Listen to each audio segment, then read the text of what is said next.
Next on the list is Little Richard.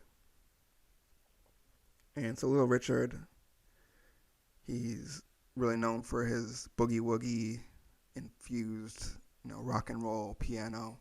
That was really his background. We talked about boogie woogie quite a few episodes ago. Well, I guess there's not that many episodes at this point, but probably episode 2, I would imagine. It comes up when we talk about jump blues, and kind of the basis of jump blues is being kind of the swing sound with boogie woogie, which is as old as the blues. It's really a type of blues, uh, piano based. So Little Richard was from Macon, Georgia. He had 11 siblings, and his family was kind of an interesting mix, contrasting mix, I would say, of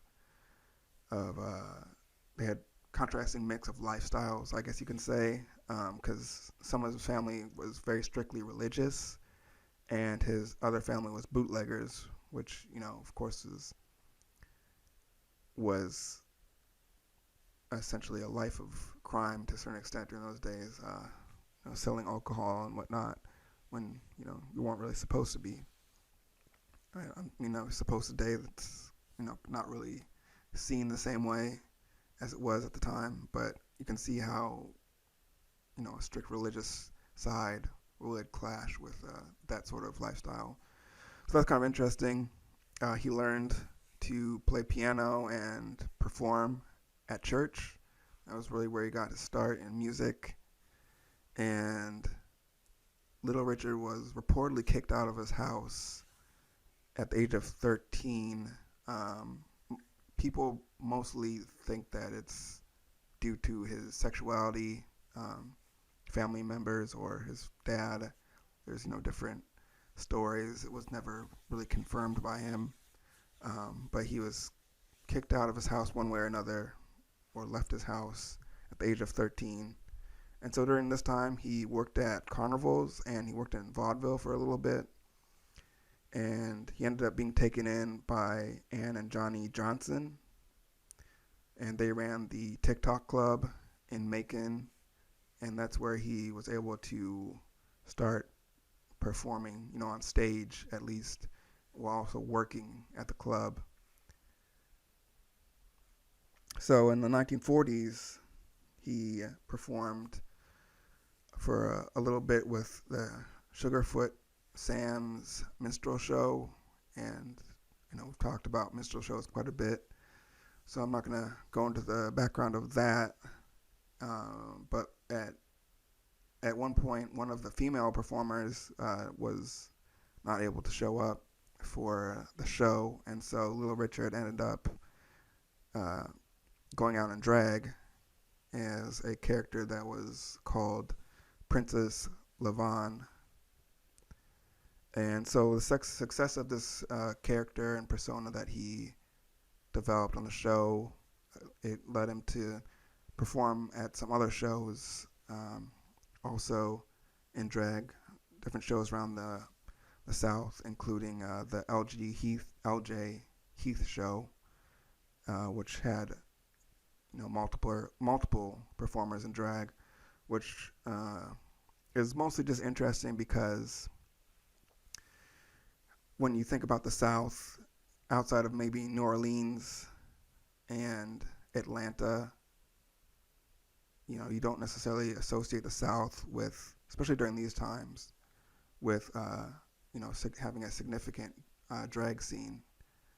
Um, I know mostly I know from listening to Big Freedia talk a little bit about the New Orleans drag scene, and kind of the history there. So I know that there were definitely clearly pockets and scenes there, and I know there was some at Atlanta, but I'm not sure on the history on that. But I know New Orleans was a big scene.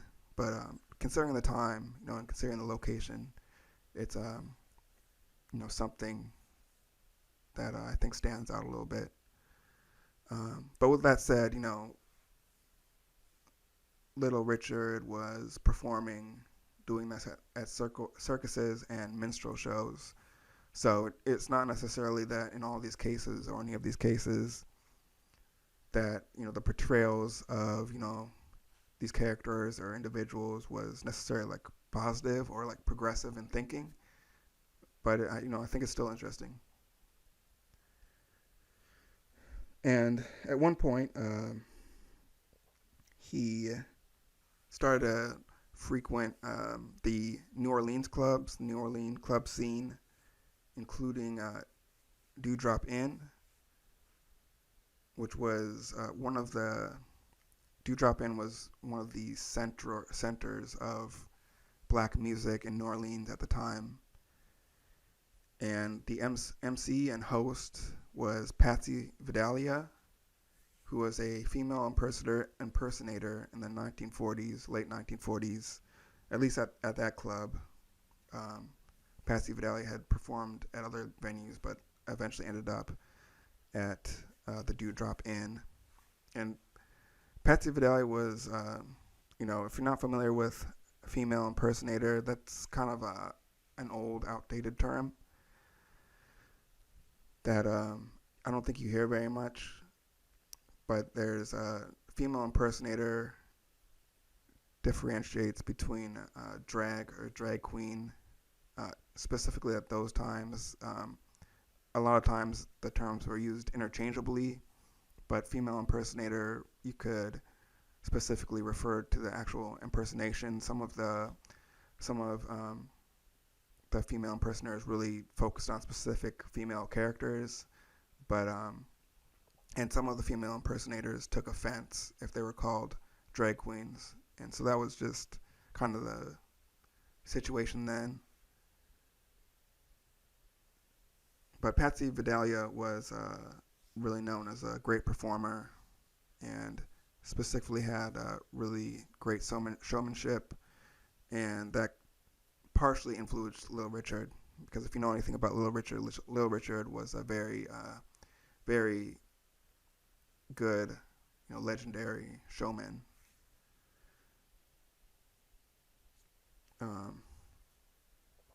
So that was then. New Orleans was a big hot spot, as I said, for the black music scene, and Patsy Vidalia also hosted the annual Halloween Gay Ball, which was a big event at the time. And in 1951, Little Richard kind of moved on a little bit from that scene, and he got a contract from RCA Records. He got it through an audition. Some say he sent in a tape. Some people say that it's mostly kind of a consensus that he got the audition through some sort of contest or something contest-like. But either way, he got a contract with RCA Records, and his early recordings were not really successful. But in 1955, he was performing with a New Orleans band that included a few well-known musicians, Earl Palmer and Lee Allen. And in 1955, he recorded Tutti Frutti, which is, one of his biggest hits of, his whole career. And it was really his first hit, and, went on to be one of his best-known songs. And the original version was really considered to be outrageous and suggestive, similar to other songs. If you look at the original lyrics of this song, I think it's a little bit more understandable considering the time period. But it's definitely a theme. And in this case, it was cleaned up by a songwriter named Dorothy LeBoustrie, and there's one story where Little Richard says that he was, he knew that the song's content was a little bit outrageous for the time for sure, and he actually recited the song to Dorothy LeBoustrie looking at the wall because he was embarrassed about the song. I don't know how true that was. I haven't seen that as a quote. So, but it's he had come up in very kind of niche club scene that was also, at the core of black music in New Orleans and other southern clubs that were similar. So, he picked up a style and a language that was not, necessarily something that was, globally accepted, especially at that time. And so not only was Tutti Frutti a big hit, but it also really showcased Little Richard's style as it became a hit, and he performed it. And he had a very extravagant, uh, you know, performance style. As many of you may have seen, Little Richard, often played the piano standing up, and his whole style, his appearance, everything was very, extravagant. And Tutti Frutti is another one of those songs that is considered, the first rock and roll hit. And in this case, it's considered first rock and roll hit because it was not only successful on the R&B charts, but it was the first rock and roll song to cross over onto the pop charts, and one of the first songs really, from what would be considered black music to cross over to the pop charts. And so that was, a huge deal. And it kind of, at this point, I think Tutti Frutti, without a doubt, is known as a rock and roll song. Shake, Rattle, and Roll by Big Joe Turner, a rock and roll song. But there's still that argument where you could say some of the songs that we talked about earlier are just some of the overall competition that, people, academics on one corner who have a whole list of potential first rock and roll songs, or just the general music community who look back at this time period, consider the rock and roll songs. But at this point, with Tutti Frutti, it's a clear delineation when you talk about a song that sounds like rock and roll and now has exploded to the pop charts, and really shows, where it kind of separates itself in that way. And since it crossed over to the pop charts, this is one of the songs or time periods that's really credited with a lot more integration in the club scene for young people. It was briefly mentioned early on, just kind of how blues, as some of the lesser known hits, or not lesser known, but older blues artists from before, like Charlie Patton, and some of the ones that really got some success, how the white audience was already interested. And before radio, that the only way to really see music was to either consume it by buying the record, or to go to the club. And so young people were already, to some degree integrating. Sometimes it was more just at a party scene, more of a private location. But at this point, with the crossover pop charts, now everybody's listening to it on the radio, and one way or another, we have a wide audience who wants to see Little Richard live. And as I said, Little Richard, a great showman and performer. So there's a whole nother aspect. If you're listening to the song rock and roll and first hearing rock and roll, it's already a song or a type of music that really, faster paced, something that you would want to dance to.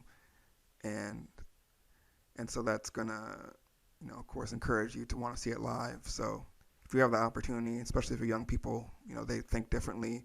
It was a big moment for integration in a world that was still widely segregated, especially in the South.